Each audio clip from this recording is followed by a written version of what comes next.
Welcome to Pick Up and Deliver, the podcast where I pick up my audio recorder as I step off the train and deliver an episode to you while I walk home. I'm Brendan Riley.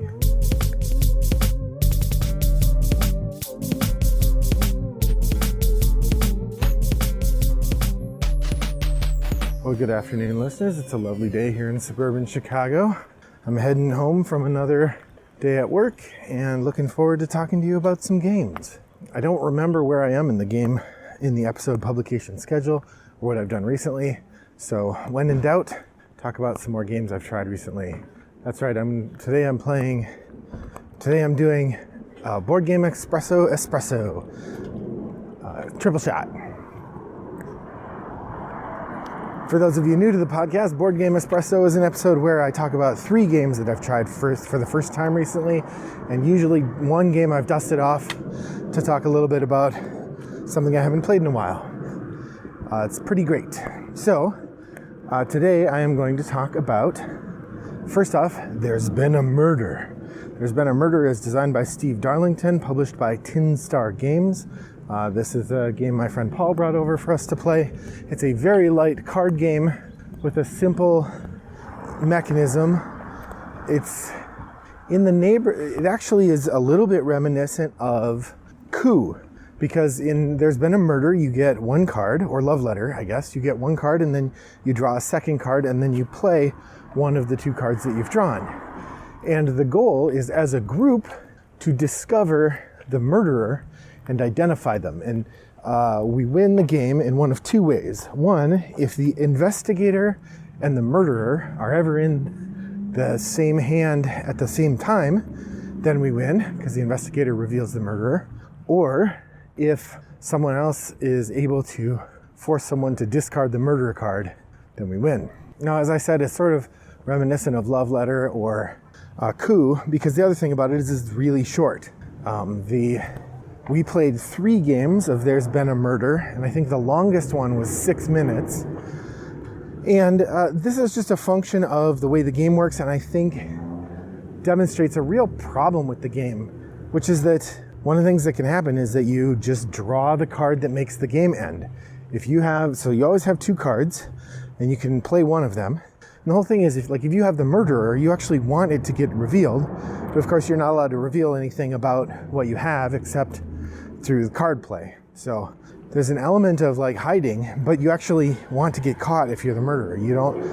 We're all working together to find the murderer, and having the murderer card is sort of like having some evidence and you're trying to prove it or something. So like I said, there's a variety of ways that you can do that.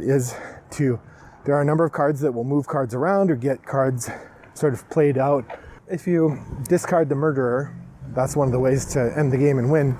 The other way being, if you if you draw the investigator when you have the murderer, that will end the game as well. And this is the place where just the game ends itself. We had 2 of our 3 games ended with somebody drawing the investigator when they had the murderer. And that was the end of the game. The first one, it happened literally in the first round of play. Player 1 drew a card, did something. Player 2 drew a card, did something. Player 3 drew the investigator, already had the murderer in hand. I think had the investigator in hand, drew the murderer, and boom, the game was over. Now this was a little while ago, so I might be missing a little bit of nuance in how the rules work. I may have the names of the cards wrong or something, but the effect was exactly as I've described it, which is you could draw a card and have it end the game. And from that regard, it just wasn't a fun game for us. Not a lot of interesting decisions, not probably worth pursuing. There's Been a Murder can be left on the dustbin of history, I think. That said, it was very easy to play. It's a very conversational game. You can play it without having to do a lot of mental thinking. So if you want something very simple, I guess. All right, the second game I want to talk about is Mind Management, the psychic espionage game.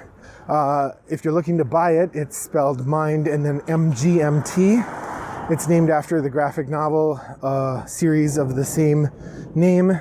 In fact, the artist from the series, Matt Kint, did the illustrations for the game as well, and apparently is pretty heavily involved in it. This is a hidden movement 1 versus many game where one player plays the recruiter for the evil government agency trying to recruit psychic espionage people, And the other players play this group of renegades who think the government should not be in the business of recruiting psychic assassins.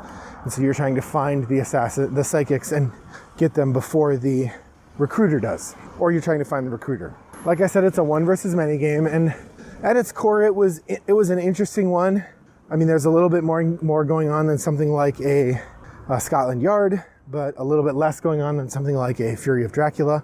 It was a really interesting start to the game, and the hidden person had a number of interesting choices to make as they went along. And one of the things that I've heard about this game that seems like would be true, but I did not get to try, is that it's meant to be played with the same group of people over and over again, and the team that lost in the last game gets to open up a thing and get some extra spiffs for their team on the next round. So one of the effects of it is it's self-balancing. The more you win, kind of like the bonus cards in Pandemic. The more you win, the fewer bonus cards you get. The more you lose, the more bonus cards you get. Mind management works the same way. Now, the actual gameplay itself I thought was good, but I don't particularly remember super strong how it worked and how it was different than others, except that you could tell from the board what kinds of things the secret agent was trying to do. And so then as the other team, I was on the non-secret agent team or the non-hidden movement team, you can try to counteract those by anticipating where they're going to go and putting obstacles in the way or getting there yourself, that sort of thing. It was very accessible. The teach was pretty short and we were playing in quick order, but there definitely was a lot to think about and a lot to do. I mean, it had more deduction, I think, than something like Fury of Dracula, and it had more to do, like I said, than something like Scotland Yard. It was nice. It was really nice right in the middle, and I think it was about an hour to play. So it's hard for me to judge this game in the long term because one play really is not a good way to judge a game that's got unfolding elements and skills that emerge as you play multiple rounds. It's a campaign game. But I definitely say if you're like hidden movement games, it's definitely worth trying again. I think it's among the best in class. I liked it just as much as I like Spectre Ops, so the last big hidden movement game that came out, or Fury of Dracula before that. So that's Mind Management from Jay Cormier and Sen Foong Lim. Art by Matt Kint, the comic artist, from Off the Page Games. Try it out if you get a chance. Next up is my dusted off game. So I don't know how much I've mentioned it here on the podcast, but occasionally I play games with my neighbor. My neighbor is definitely an avid gamer, but isn't really in the hobby the way that I am. I mean, he's played a few things. In particular, he's played games I've had him play, and often when you hear I played a big, meaty 2-player game, it's because my neighbor and I had a game night. So I think I have maybe 6 plays of Star Wars Rebellion under my belt, and 3 of them are with my neighbor. Similarly, every play of Axis and Allies that I have in the last 5 years is with my neighbor. So those are 2 of the games we tend to play often, but we've also played other things. My wife and I go over sometimes and play games with him and his wife. That's a different dynamic, but still lots of fun. So the other night, my neighbor invited me over to play a game, and so I went over there and we played Axis and Allies Guadalcanal. Now this is one of the sub games of Axis and Allies. There are a bunch of these that we had played before, and I was happy to play it again, although I will admit I'm terrible at Axis and Allies. I don't think I've ever beaten him or even come close to beating him in any of the games of it we've played. But it's a good time nonetheless. Now, those of us in the hobby, I think sometimes see Axis and Allies with a bit of a jaundiced eye, in part because there's so much roll to resolve. And the thing is, this is something that's taken me a while to kind of come around on, but I think it is definitely true. If you are going to use roll to resolve, you want to have more dice in play. The more dice in play, the more likely it is that the odds kind of even out and you get most of the time what you should get. You don't want to have a game where a huge decision depends on a single die roll, but if every decision you make depends on dice rolls and you're making dice rolls throughout the game, the abstract nature of dice, the nature of randomness will work out roughly in the balance that it should. Now, part of what makes it fun is like on any individual moment, the dice may or may not go with you, and that could swing the battle. But that's true. I feel like that's sort of true of war in general. So if you're playing Guadalcanal, you are either the US forces or the Japanese forces. You have planes, 2 different types of planes. You have 4 different kind of ships, and you have a couple different kinds of land units, troops and artillery. And essentially what you're trying to do is get points. You gain points for holding objectives, and basically first player to 10 points wins. So at the beginning of the game, you each have 1 objective held, and there are several islands that you can take, and if you hold the island, then you get another point. So it's pretty interesting. One of the things I like about the game, the dice are really interesting. The way the dice work, you have a box, a thin box with dice that's tall, and so you could shake up the dice by closing the box and shaking the dice. And then once you're done shaking them, then you slide out the bottom of the box. It's like a drawer that's 1 die wide, and so it's got a line of dice, and each die is lined up with a marker over it that tells you which kind of unit it represents, and you can see how you rolled. So there's a really interesting thing where if you have a certain kind of plane, then you scan up the list until you find a die that corresponds with that troop type to see how you did. It's a really interesting mechanism, pretty easy to use once you get it. It also solves the problem of what do you do with all those dice and then learning to read them. That, when you're playing a standard game of Axis and Allies or any big war game that's got lots of dice, they go all over the place unless you have a dice tray. You have to learn to read them. There's lots of sorting and complicated stuff. It's not nearly so complicated with Guadalcanal, and the little dice box is a really interesting innovation. So Axis and Allies Guadalcanal is not generally going to be my favorite, but it's pretty interesting. It's the second or third time we've played it. I think that we're going to try to play it again within 6 months or so I remember how to play, and we're kind of fresh on it. We'll see if I do any better. I did quite poorly this time, but like I said, par for the course in that group. So that's Axis and Allies Guadalcanal, published by Avalon Hill. Now all the Axis and Allies stuff has been picked up by Renegade, I believe, and designed by Larry Harris Jr. So that's the game I dusted off. Finally, the last game I want to talk about is a little party game that I played at Toggle Gaming one night. We had a few minutes left. One of the people was like, hey, I got this new party game. Could we try it? We're all like, sure. And it's not new. It's new to him.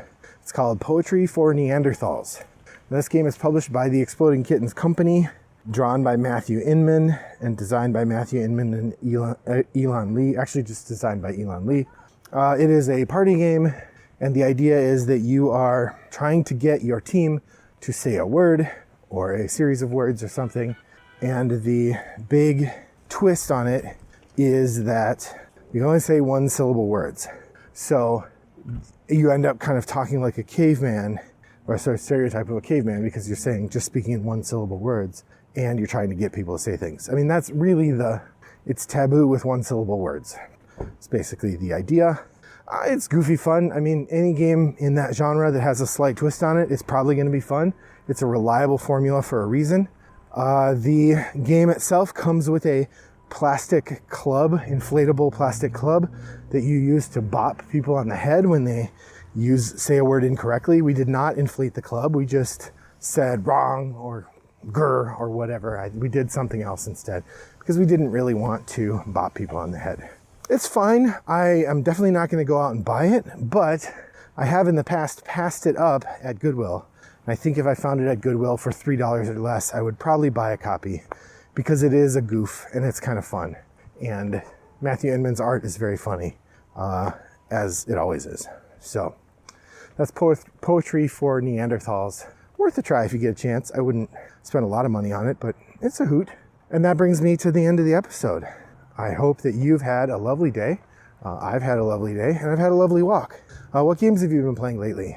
You can share that information with me over on Board Game Geek in our guild, 3269. You can send me a direct message, Wombat929 is my username, or you can reach out to me at one of the asynchronous board gaming sites, Wataju or yukata.de. Thanks for joining me on walk today. I hope your next walk is as pleasant as mine was. Bye-bye.